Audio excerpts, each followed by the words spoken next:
नमस्कार।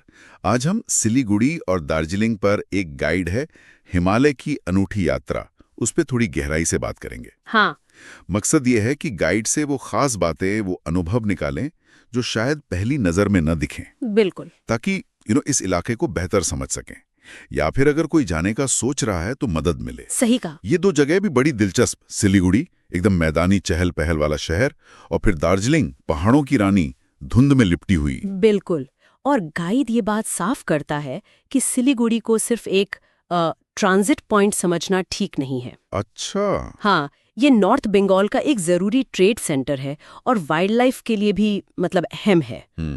और दार्जिलिंग का जो असली जादू है वो उसके इतिहास में है, उसकी चाय जो दुनिया भर में फेमस है, और वो गहरी हिमालयाई बौद्ध संस्कृति। इतिहास, चाय, संस्कृति, हाँ, सब मिला जुला कर। हाँ, गाइड यही दिखाता है कि कैसे प्रकृति, कल्चर, इतिहास सब एक साथ मिलते हैं वहाँ। तो गाइड के हिसाब से वहां जाने का सबसे सही समय क्या है, अगर किसी को प्लान करना हो तो? गाइड 2 विंडोज बताता है। एक तो मार्च से मई। अच्छा, यानी स्प्रिंग। हाँ, और दूसरा है अक्टूबर से नवंबर। ऑटम। जी, इन महीनों में मौसम बहुत अच्छा रहता है, सुहावना। आसमान अक्सर साफ होता है, तो पहाड़ों के नज़ारे, खासकर कंचनजंगा के, बहुत अच्छे दिखते हैं। और वो रोडोडेंड्रॉन के फूल? हाँ, वो भी दार्जिलिंग में मार्च मई में वो खिले होते हैं। अच्छा, और मानसून कैसा रहता है, जून से सितंबर? देखिए, हरियाली तो बहुत बढ़ जाती है उस टाइम, बहुत सुंदर लगता है।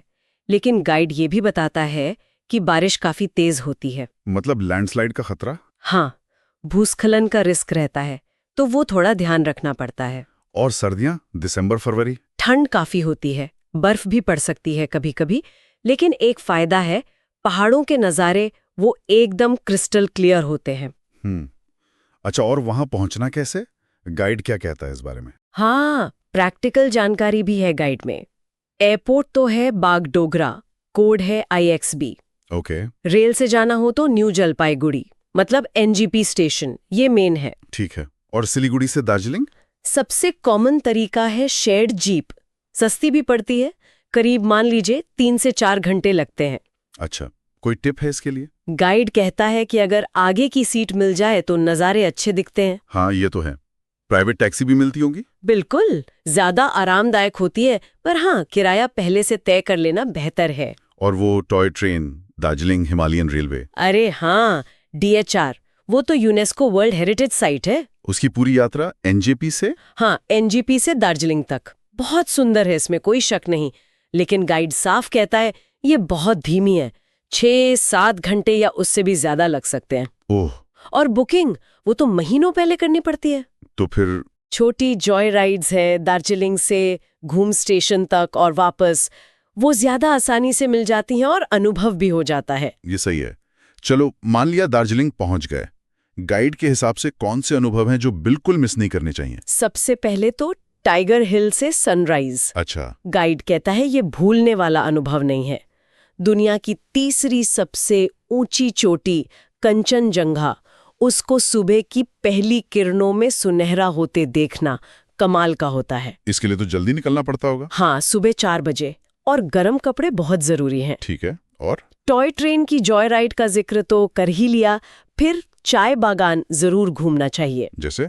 हैप्पी वैली एस्टेट है, ग्लेनबर्न है, वहां जाकर आप चाय कैसे बनती है वो पूरी प्रोसेस देख सकते हैं, ताज़ी चाय चख भी सकते हैं। ये अच्छा है। गाइड सलाह देता है कि टूर पहले से बुक कर ले तो अच्छा रहता है। और मॉल रोड, चौरास्ता? हाँ, वो तो दार्जिलिंग का दिल है, वहाँ टहलना, थोड़ी शॉपिंग करना, आसपास के नज़ारों का मजा लेना, वो तो है ही। दार्जिलिंग की संस्कृति और इतिहास के बारे में गाइड क्या खास बताता है? गाइड इस बात पर रोशनी डालता है कि कैसे ब्रिटिश ईस्ट इंडिया कंपनी ने इसे डेवलप किया था 19वीं सदी में। हेल्थ रिजॉर्ट के तौर पर? हाँ, सैनिटोरियम के तौर पर और चाय बागानों के लिए।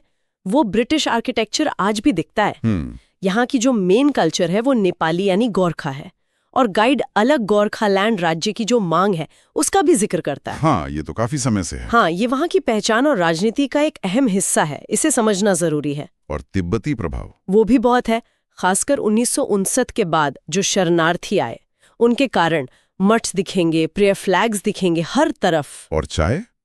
उसे चाय की शैंपेन क्यों कहते हैं? गाइड बताता है कि वो वहाँ की खास ऊंचाई, बारिश और मिट्टी का कॉम्बिनेशन है जो उसे वो खास फ्लेवर देता है। फर्स्ट फ्लश, सेकंड फ्लश, ये सब। हाँ, वो पत्तियां तोड़ने के अलग अलग दौर होते हैं। हर फ्लश का टेस्ट और कीमत अलग होती है। ये भी अपने आप में एक अनुभव है। अच्छा, हमने दार्जिलिंग की तो काफी बात कर ली, लेकिन सिलीगुड़ी के बारे में गाइड क्या कहता है? क्या वो सिर्फ गुजरने की जगह है? नहीं, गाइड सिलीगुड़ी को भी अहमियत देता है। अगर किसी को वाइल्ड लाइफ में इंटरेस्ट है तो महानंदा वाइल्ड लाइफ सेंचुरी है। शहर के पास ही है? हाँ, और बंगाल सफारी पार्क भी है। वहाँ जीप सफारी वगैरह कर सकते हैं। और शॉपिंग? उसके लिए हांगकांग मार्केट का जिक्र है। गाइड कहता है कि मोलभाव करना जरूरी है वहाँ। ठीक है। और ये शहर डुआर्स के जंगल और सिक्किम जाने के लिए भी एक अच्छा बेस है। ये बात भी है। अच्छा, यात्रा के दौरान ध्यान रखने वाली कुछ जरूरी बातें जो गाइड में मेंशन हो? हाँ, कुछ प्रैक्टिकल टिप्स है। जैसे दार्जिलिंग की ऊंचाई करीब 6700 फीट है, तो गाइड कहता है कि धीरे धीरे एक्लिमेटाइज हो, मतलब पहुंचते ही बहुत ज्यादा भागदौड़ ना करें। हाँ, ये जरूरी है। कैश थोड़ा एक्स्ट्रा रखने की सलाह है। कभी कभी पीक सीजन में या बंद वगैरह के दौरान एटीएम में दिक्कत हो सकती है। अच्छा। और लोकल न्यूज़ पर थोड़ी नजर रखें, कभी कभी बंद या स्ट्राइक हो सकती है। ओके। और हाँ, गर्म कपड़े, ये साल भर जरूरी है। गर्मियों में भी सुबह शाम ठंड हो सकती है। सही। तो कुल मिला के ये गाइड सिलीगुड़ी और दार्जिलिंग की एक ऐसी तस्वीर दिखाता है जहां मैदानों की एनर्जी पहाड़ों की शांति से मिलती है। बिल्कुल। वो धुंध में लिपटी चाय की खुशबू, हवा में लहराते प्रेयर फ्लैग्स और सुबह कंचनजंगा का वो सुनहरा नजारा, ये सब एक यादगार अनुभव बनाते हैं। हाँ, और इस सारी जानकारी के साथ गाइड एक गहरा सवाल भी छोड़ता है सोचने के लिए। क्या? कि ये जो रीजन है, ये अपनी इतनी सारी कल्चरल पहचानों, ब्रिटिश, गोरखा, तिब्बती और अपनी पहचान की जो आकांक्षाएं जैसे गोरखालैंड आंदोलन, इनके बीच बैलेंस कैसे बनाता है।